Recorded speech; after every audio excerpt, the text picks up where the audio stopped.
বাড়া এতদিন পরে আমার একটা সেটা ভাঙা জন্মদিন হচ্ছে, ভাবা যায়? হ্যাঁ, ভূতার বাল কার মুখ দেখে যে সকালবেলা উঠেছিলাম কি জানি।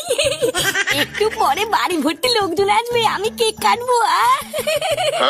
না, বাড়া চান টান করে একটা সেটা ভাঙা জামা প্যান্ট পরে রেডি হতে হবে। হ্যাঁ গো, তুমি কি পল্টুদাকে দেখেছো? পল্টুদা কোথায় গো? কেন বাড়া হঠাৎ আজকে পল্টুর খোঁজ করছে কেন? হ্যাঁ, এ লেওরা সত্যি করে বলো তো, তুমি কি পল্টুকে লাইন টাইন মারছো নাকি? হ্যাঁ, উমা কি উল্টো পাল্টা কথা বলছো তুমি? পল্টুদা তো আমার দাদা হয়। হ্যাঁ, তাহলে পল্টুকে খুঁজছো কেন? ওকে কি দরকার? আরে বাবা, পল্টুদা তো মিষ্টিটাই আনেনি, ওই জন্য তো পল্টুদাকে খুঁজছি। একটু পরে তো সব লোকজন চলে আসবে খাওয়ার জন্য, তখন তো ওদেরকে মিষ্টি দিতে হবে নাকি? হ্যাঁ বাড়া, তাই তো। মিষ্টি না আনলে কি করে হবে? তুমি দাঁড়াও, আমি এক্ষুনি বাজার থেকে গিয়ে মিষ্টি নিয়ে আসছি। উমা না না, তোমাকে যেতে হবে না। মা বলেছে আজকের দিনে তোমাকে বাড়ির থেকে না বেরোতে। আরে ধর, আজকে বাড়ির থেকে বেরোলে কি হবে?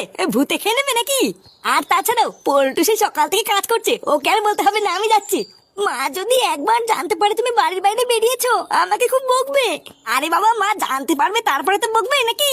তুমি এই ব্যাপারে মাকে কিছু বলবে না, আমি এক্ষুনি গিয়ে মিষ্টিটা নিয়ে চলে আসবো।